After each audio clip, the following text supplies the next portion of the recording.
북한 주민들은 김정은의 통제 속에서 언제 숙청당할지 모르는 공포감과 위화감에 억압받으며 항상 불안하고 두려운 삶을 살고 있습니다.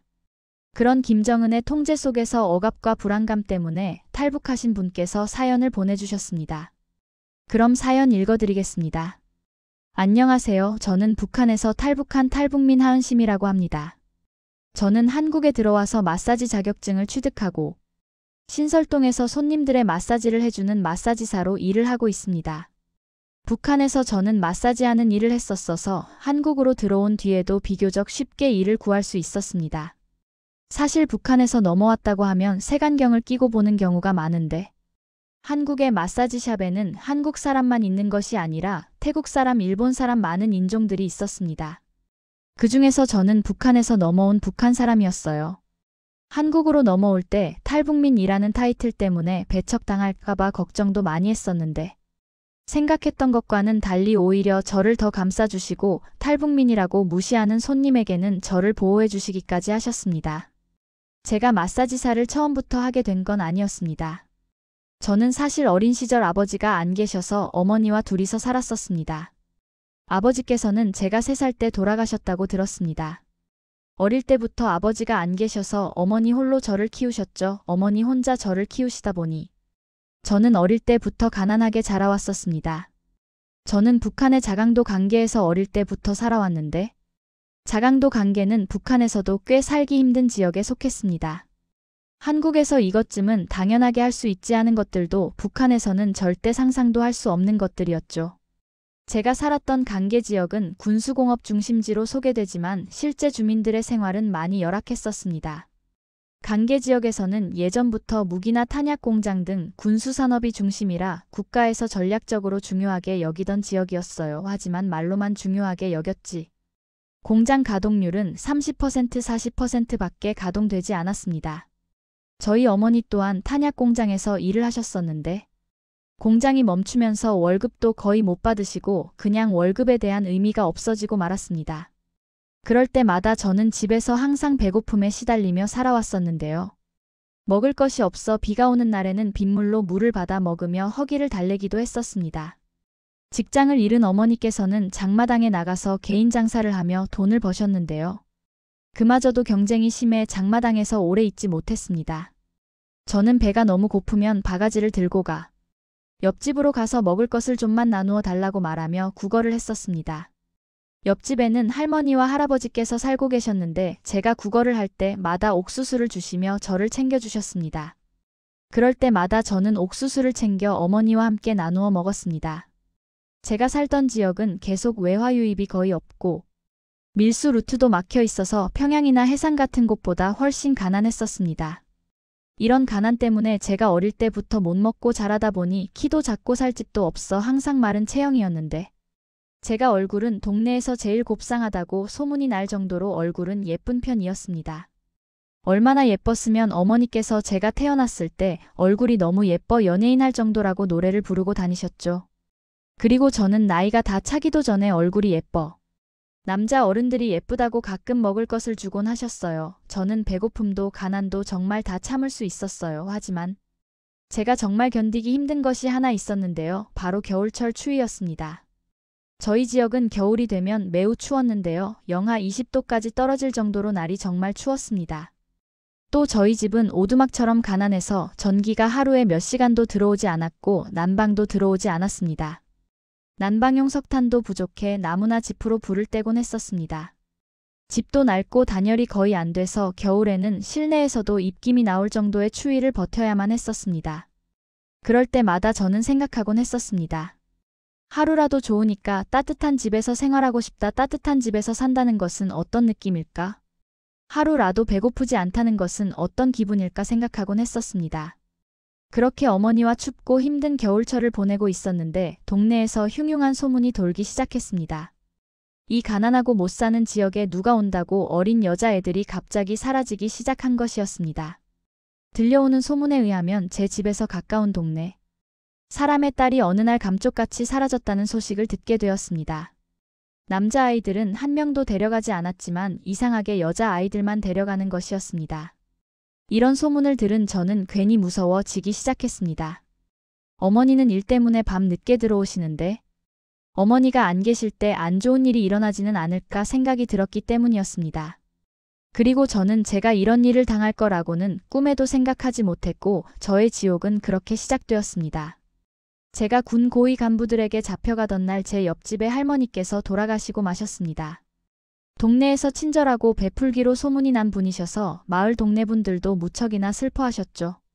할머니를 묻어드리기 위해 저희 어머니를 포함해 동네 사람 대부분이 산속으로 들어갔는데 날이 어둡고 산이 험해 밤 늦게까지 집으로 돌아오지 않으셨습니다. 저는 늦은 밤까지 어머니를 기다리고 있었는데 누군가 문을 두들기고 있었습니다. 당시 나이가 15살이었던 저는 기다리던 어머니가 오신 줄 알고 그만 문을 벌컥 열고 말았습니다. 문에는 제가 기다리던 어머니께서 계신 것이 아닌 군복을 입은 고위 간부 2명이 서 있었습니다. 한 손에는 포대 자루를 들고 있었고 저와 눈이 마주친 고위 간부 1명이 저의 입을 막고는 귀에 속삭였습니다.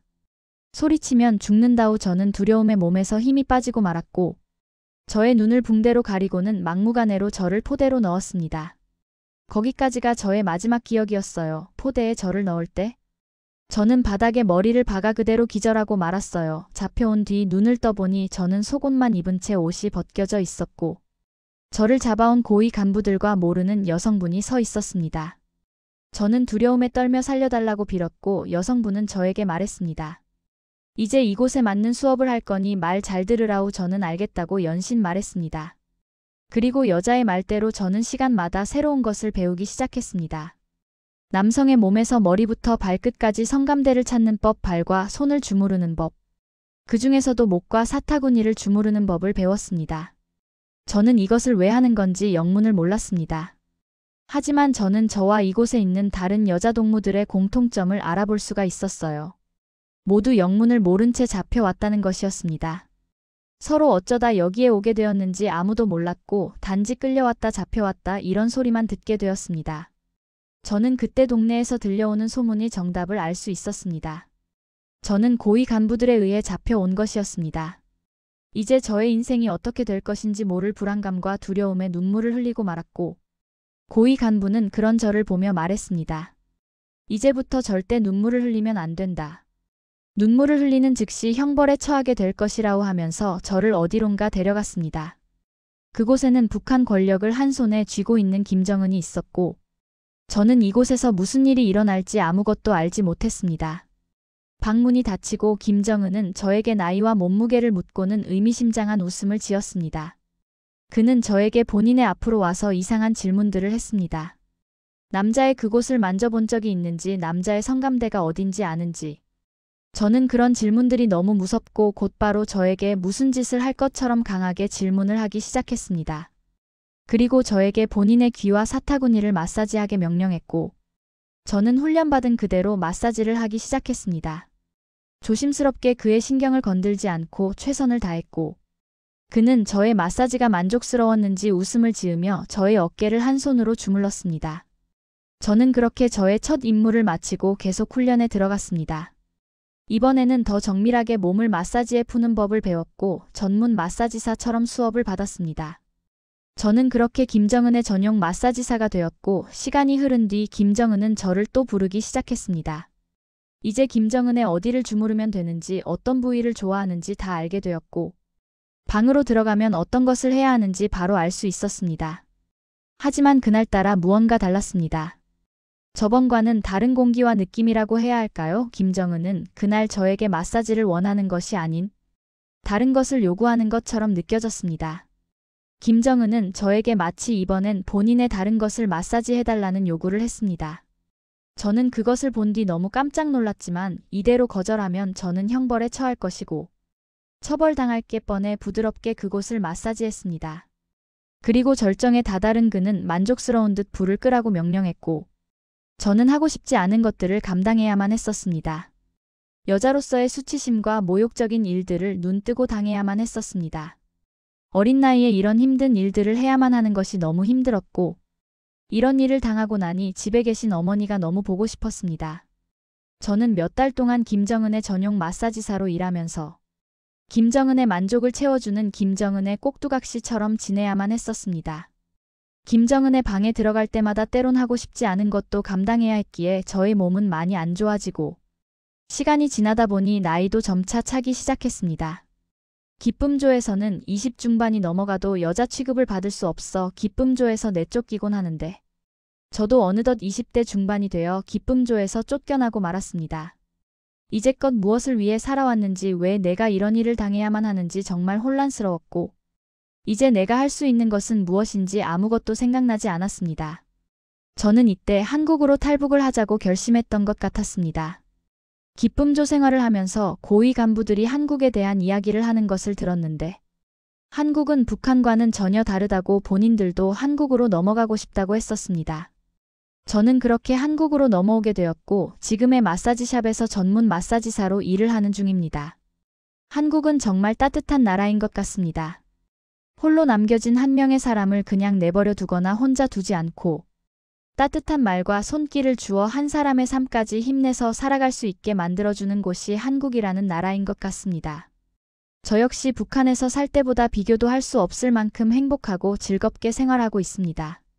본인의 만족을 위해 제가 있는 것이 아닌 제가 만족하기 위해 저는 지금 이 자리에 있습니다. 저를 보듬어준 동료들에게 너무 감사하고 저를 받아주신 한국이란 나라에 감사의 말씀을 드리고 싶습니다. 부디 여러분들도 지금 생활하는 삶이 힘들다고 포기하거나 좌절하지 않았으면 좋겠습니다. 저의 한마디가 누군가에겐 조금이나마 힘이 되었으면 좋겠습니다. 그러니 본인이 가지고 있는 용기를 잃지 말고 내가 무엇을 하고 싶은지 무엇을 할 수 있는지 잠시 생각하다 그 목표를 꼭 이뤄내는 멋지고 강한 사람으로 변할 수 있도록 제가 작게나마 응원하겠습니다. 은심 씨의 응원으로 조금이나마 용기를 잃고 자신감을 잃은 분들이 다시 용기를 얻었으면 좋겠네요. 다른 사람을 먼저 배려하는 은심 씨의 예쁜 마음 꼭 기억하겠습니다. 오늘도 영상 시청해주셔서 감사드립니다. 다음 사연이 궁금하시다면 댓글과 구독 부탁드리겠습니다.